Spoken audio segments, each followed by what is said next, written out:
It's time for Ask Dale Anything, the show that answers your most perplexing questions with profound answers from one of the top transformational teachers and leaders on the planet, Dale Halloway.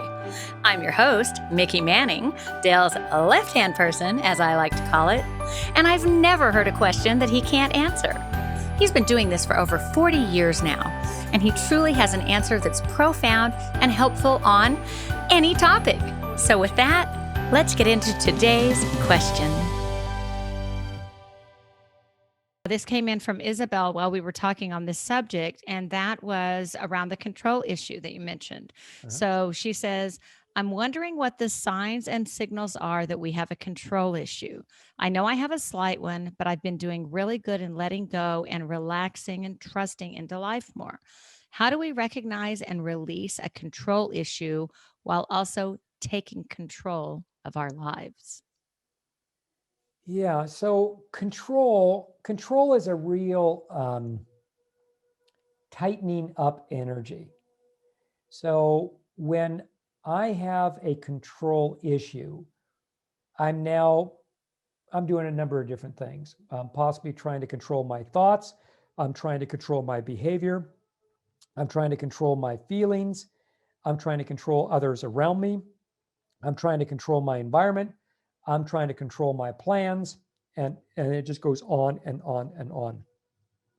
And when I'm showing up that way, what that's going to feel like in my body is going to start to tighten over time.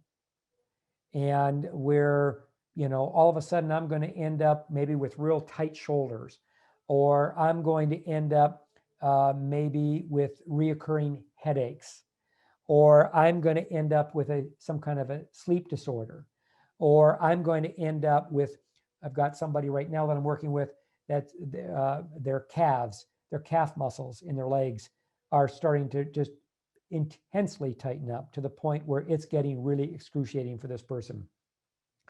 But this person also knows of the control issue, and and is in their own place around where they are with releasing it versus hanging on to it, and so on and so forth. And so the control issue, the longer it stays in play, the more it starts to consume our life. And so in the ways that I just highlighted, or at least those are some of the ways in which it can consume our life or show itself in our life. For me to actually have control, or in the world of psychology, it's called a locus of control.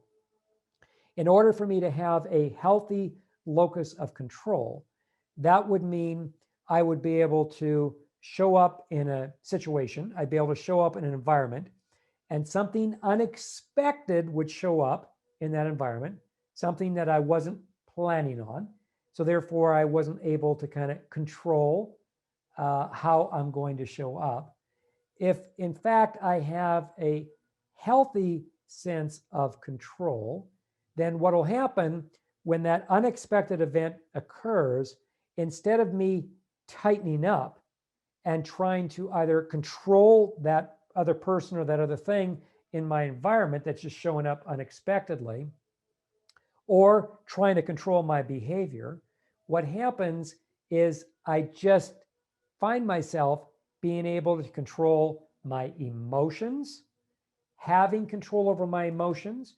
So, for example, this event that's showing up unexpectedly, I could find myself, no matter how far I am along my journey, I could find myself really being angered by this person or angered by this situation, really frustrated by this situation in current time.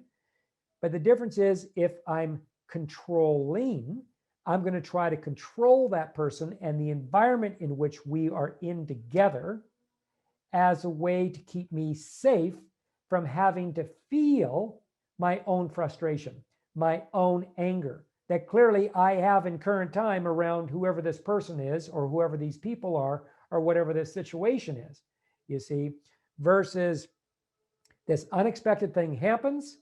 I find myself feeling really frustrated. I allow myself to feel frustrated, but I'm allowing myself to feel frustrated because I'm no longer afraid of the feeling of frustration. which is nothing more than a branch to anger, right? So I'm no longer afraid of my anger. So I know it's there in current time, here in this present reality. So I can now, again, this is where now the healthy sense of control comes into play. I can now actually have my anger, I can have my frustration, and yet still communicate to whoever this person is or these people are that I'm frustrated. And I can do it in a way where it doesn't become demeaning towards them. It doesn't become where I'm trying to control them so that I can get rid of my frustration, trying to control them so I can get rid of my anger. I don't want to get rid of my anger. I don't want to get rid of my frustration. Years ago, when I had a control issue, yes, I did want to get rid of my anger. I did want to get rid of my frustration. But I no longer live my life that way and haven't for a long, long time. And so I want to connect with my anger. I want to connect with my frustration. So regardless of whatever this unexpected event is that just happened, that I find myself feeling really frustrated with or feeling really angry with, I'll express that I'm feeling frustrated right now, or this is very frustrating for me. And then because I'm embracing the feeling in real time, again, see, I'm operating with a healthy sense of control. I'm not controlling, I'm operating within a healthy sense of control, as in I'm connected to my anger, I'm connected to my frustration. There's not even an ounce of me that's trying to push that away, to shove that down. It's I'm connecting with it simultaneously. Then through that fifth energy center, I'm expressing the frustration, but I'm expressing the frustration in a way to maybe ask some more questions to get a better understanding of why we're here. Why we're here. How did we get here? And then whoever that other person is or people are, if they have a relatively healthy sense of control over their emotional body, so they might be a little scared now because my anger is up around this, my frustration is up. But the difference is I then walk them through a process so that I can get a deeper understanding of whatever it is that they know that I currently don't know around whatever this unexpected event is. And so as they start to answer my questions, and of course, and I've acknowledged that I'm feeling frustrated or this really frustrates me, right? So they know that, and I want to acknowledge that. And if they're feeling frustrated, I want them to acknowledge that with me as well. But I'm not yelling, I'm not screaming, I'm not demeaning, I'm not condescending. I'm not doing any of that stuff because I'm not trying to get rid of the anger. I only do that type of stuff, which is very controlling. I only do that type of stuff because I'm desperately trying to get rid of the anger. I'm trying to get rid of the frustration. You see? So somebody who has control, it's like Tai Chi, right? In Tai Chi, in its finest form, there is no getting rid of anything. Everything is seen as a way for something to further work through or work with. And somehow in the working through and somehow in the working with, there's always a blessing. There's always an extra insight. Something else happens that then ends up lifting everybody a notch higher.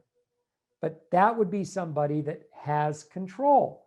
So another example would be is if somebody was to break into my house and all of a sudden I start to feel fear. Or in my case, I'd probably start feeling the fear before they even break in, quite frankly, because I can feel someone's field from a distance away. And I'm very aware of it. So I would start to feel the fear as in a danger. So now the difference between being controlling or having control is being controlling, I'm going to start to act out on my fear. And once I start to act out on my fear, whatever that is, I might act out, I'm going to go hide somewhere in a closet in my house, or I'm going to go grab the broomstick because I don't have a gun in my house, or better yet, maybe I do have a gun. I'm going to pull out the gun. And maybe it's my wife coming into my house or our house. Obviously, if she's my wife, then it would be our house, right? That she's coming in the house and she forgot her key and she's coming in through the back door that she knows that she can kind of wiggle through and come in. But I was sensing that coming in, and then I get afraid. And if I had a gun, I might pull out the gun and, probably not even going to turn on the lights, because when you're really afraid, our controlling device takes center stage, and it's all about controlling that one little environment. And that's where we often make poor choices. And sometimes people get hurt in those poor choices. Versus if I have a good sense of control, that same scenario plays out. I feel the fear, but I'm feeling the fear in current time. This is not old fear. I'm feeling the fear in current, because the fear is now serving me. It's letting me know something's off. Wake up, pay attention, something's off. So then I get up, and again, without acting out on the fear, because when you have a healthy sense of control, you're going to work with the fear. And when you're working with the fear now is going to serve you from a higher perspective. So now the odds are, from that point on, I'm going to make some excellent choices. That when this thing is all said and done, it might turn out that I might end up saving someone's life, or I might end up saving my own life, just because my choice making at this juncture is excellent. But that's because I have control. I have control over the emotion of fear. I'm not trying to get rid of the fear. I'm working with the fear. I'm working with the fear, or whatever I'm using, anger or fear, could use any emotion on the spectrum scale of whatever that might be. As an example, when somebody actually has control, right? Versus somebody who's very controlling. Somebody who's very controlling, I'll close it up with this. Somebody who's very controlling, you ready for this one? Hey, if you're ready for this, go ahead and type in the chat, yes, I'm ready for this one.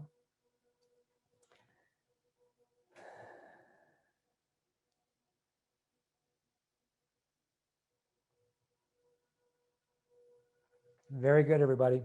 So what happens is, if I'm controlling, if I have a control issue, what happens at that juncture, my fear takes center stage and it begins to control me. It begins to control every move that I'm about to make. Every thought that shows up on the screen of my mind, it's all fear influence from that point on. Because if I have a control issue, what that means also is that my deeper, darker emotions that I have not yet released or resolved or healed, at any point, they can activate and take control of me. So just like I'm controlling, then that of which is still trapped inside of me at any point can take center stage and start to control me. The problem is, or let me rephrase and turn this into a question for you. How do you feel about letting your fear have control over you?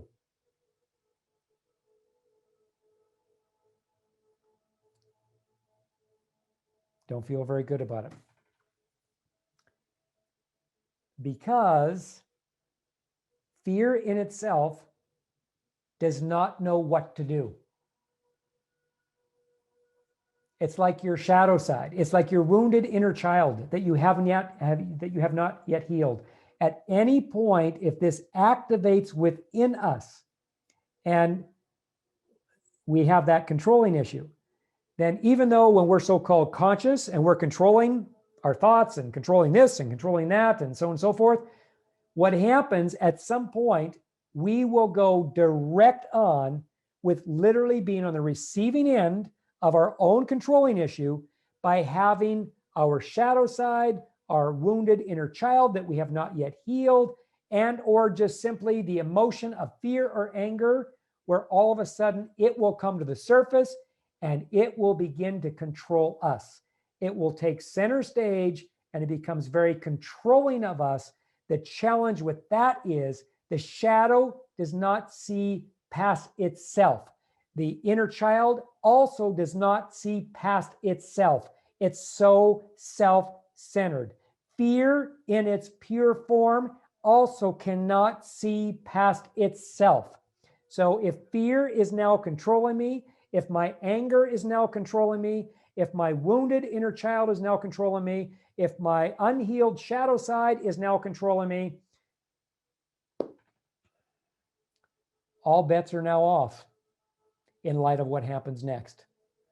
Because that part of me, whether it's my fear or my inner child, is contributing to something as a way to help me see how strong my controlling issue actually is. When I have a strong controlling issue, that means not only my inner child, that means not only my shadow side, that means even something like my fear at any point can take center stage in my life and begin to take control of me from a higher perspective as a way to show me just how freaking controlling I have become in the way I'm currently living my life.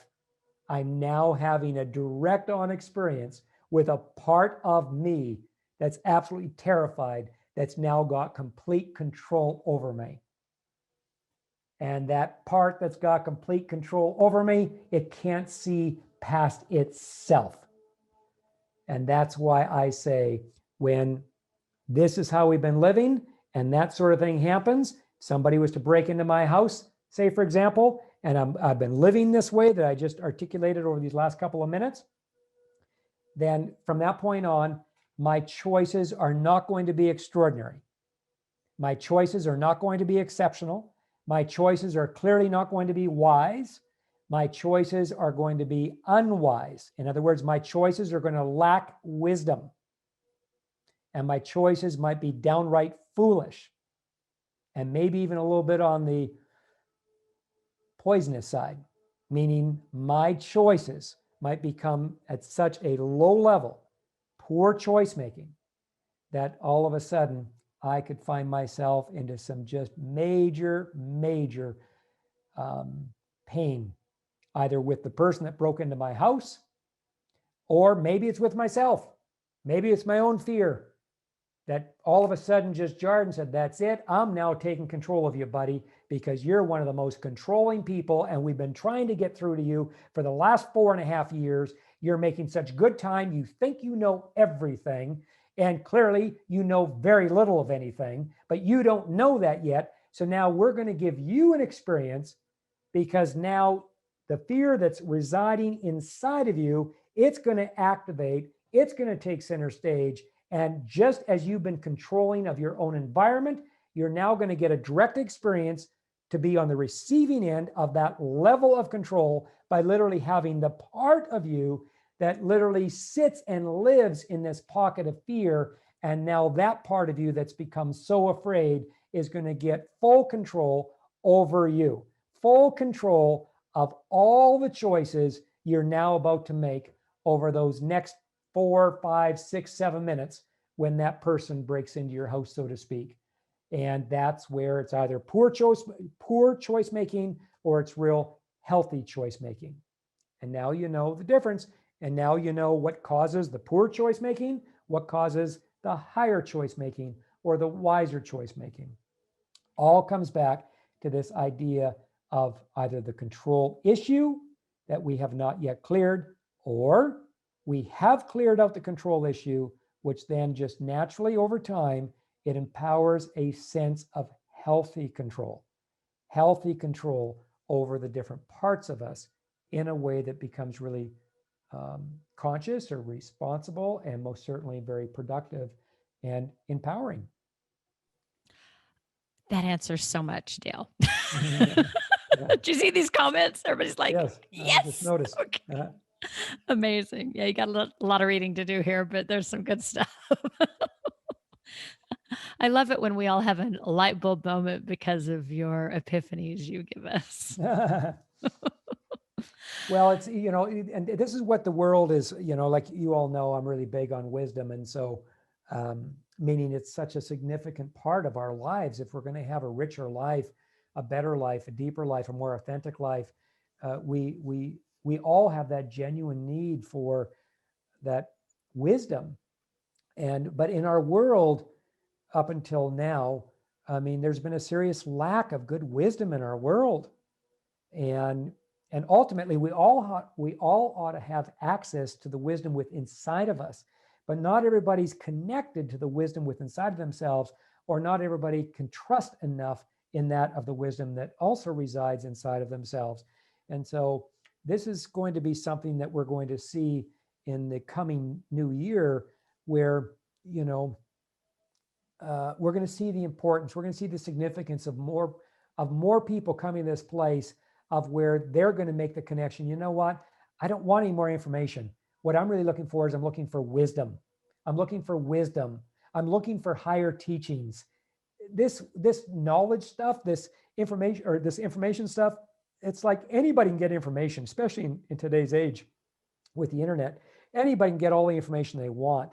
But there's such a difference between information and wisdom. When you're in the presence of somebody who's really got wisdom, you're in the presence of somebody who's embodied their lessons. They're the walking embodiment of that. And you'll get to see it because it plays into that, again, the control. The more embodied wisdom that we have, the less controlling we become. The less controlling we become, the more healthier control we have. The healthier control we have, the more wisdom we want to earn, we want to embody. So it's like this continuation that goes on throughout our lives, but that's only when we're waking up. That's only when we're becoming more conscious. That's only when we are accessing something that helps to educate us in this way, that helps to elevate us and keep us in those higher states of elevation. And then ultimately, or lastly, to have something that's really helping to empower us so that we can begin to embody that wisdom little by little, slowly but surely, throughout the rest of our lives. This ought to be a practice for all of us, right? Is to be embodying a little more wisdom this year than that of what we had last year, right? But there's a process involved, and that's obviously part of what I also teach too, that process to embody this. And to have this be a regular practice, to turn this into an actual lifestyle, to where you're constantly being blessed with this on a year-to-year basis throughout your entire journey in this life. And so in truth, then you become wiser as each year, or as you experience each year. I mean, that really would be the greater goal on behalf of the divine, is that all of us are becoming just a little wiser this year than that of what we were last year. We don't want too much because it'll blow out the nervous system. And when you consider, how few people on the planet right now are the walking embodiment of wisdom, or maybe even sage wisdom, right? And so, but to have us all on the planet, oh my gosh, to have us all on the planet where little by little, we're all learning how to embody wisdom, little by little, incrementally. This is the big game changer, not just to have a dozen individuals on the planet, and thank God for all of them, because, we've always needed that type of wisdom. It serves us all well to be around that type of wisdom, no question about it. But where we're going with this is to have everybody on the planet to be embodying wisdom little by little, slowly but surely, as each year completes itself along their life's journey, so that ultimately we're all becoming wiser. All of us are becoming wiser for real in the context of our overall larger life experience. I just love that. All right, everybody. Thanks so much for joining us. And if you found Dale's teachings helpful and you want to get more of them, then you might really like his free ebook that we have for you, 12 simple ways to change your life in 30 days. You can download it for free at delhalloway.com/practices. That's delhalloway.com/practices. In it, you'll find 12 simple ways, explained to you in exact step-by-step fashion, that will cause your life to move forward in the next month. Simply choose one of the practices, any one of them, do it for 30 days straight, and you'll see a new you begin to manifest. I am not kidding. Download your free copy today at DALEHALAWAY.com/practices. Oh, and by the way, if you know anybody who might find this content helpful, please share it with them. Thanks so much, and I'll talk to you next time.